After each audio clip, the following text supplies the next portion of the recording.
3 things you need to know about home charging. There's a lot that goes into it, and here are the 3 tips. Let's take a look at it. But if you're just joining in, welcome in. But so within home charging, there's 3 different types of chargers that you can buy, and you might be confused with all this. But to really simplify it, there is your mobile connector, which is the cheapest, like $240. There's your wall connector, that's like $420, and then there's your universal wall connector. I'm going to give you my 3 tips, what I think, and which one you should probably install if you're looking for the most sustainability into the future. The first one is the wall connector. So that seems like something that is a cheap, relatively inexpensive because you just need an outlet, but there are things you need to be worried about that. I would not recommend that long term at all. There's videos like Bearded Tesla has a video with the 220 plug and the 110 plug, is because if you do not have the right type of plug, it could cause a fire, and it is not meant for a lot of use, both traffic and all these different things. So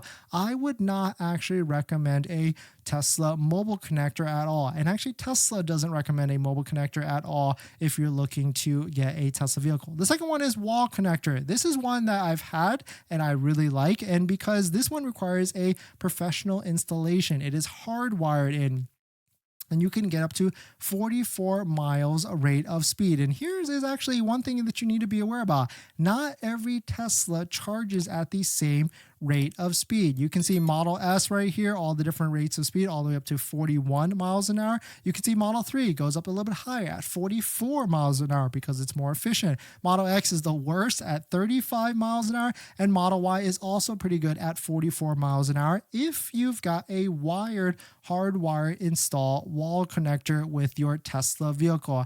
And the third one is universal wall connector. And I'll give you my thoughts on why this one is probably your best bet, because especially if you're looking to be buying Teslas into the future and beyond. But the first thing is, if you're looking for an installer in the Southern California, Los Angeles area, definitely hit up my friend Mario at Smart Plug EV. I really like Mario because he is a Tesla authorized installer. You really want that because it gives you a longer warranty, up to 4 years. And he also has a dentist deal as well. So if you're looking to get a quote from him, hit up this number right here, text him and ask for the dentist deal so that he can hook you up with an installation. And he's got wall connectors on hand, so you don't have to do anything, because he buys them directly from Tesla because he's authorized as well. So shout out to Mario.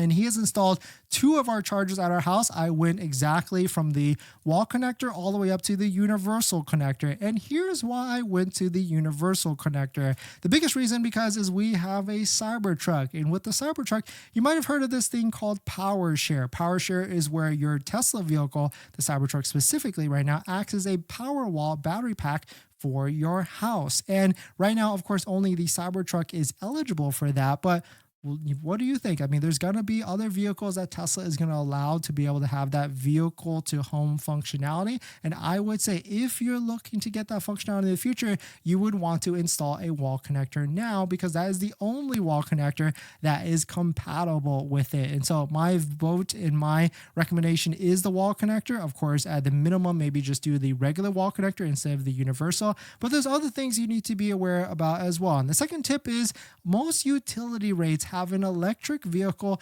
time of use plan. So depending on what time you're charging, once you tell the utility that you have an electric vehicle, it could be cheaper rates. This could be easy as like midnight to 6 a.m. could be cheaper than 5 to 8 p.m. So once you get the electric vehicle, talk to your utility company and see if there is a time of use plan around you to see if you can get a lower rate from that. And so that is like another tip and quick hit with that. And on top of that, some utility companies at a state local level also have a discount or also have an incentive to get your charger. I know in LA, Smart Plug EV knows like 3 different cities and areas that can get you a incentive back. And if you're looking, he can also help you get that incentive with it. Like, like LEDWP gives you like $1,000 back, and he can help you with all the different paperwork to get that money back for you. So definitely I would say check that out if you're interested in getting one of these chargers. And also I would say get a universal wall connector, or at a minimum get the normal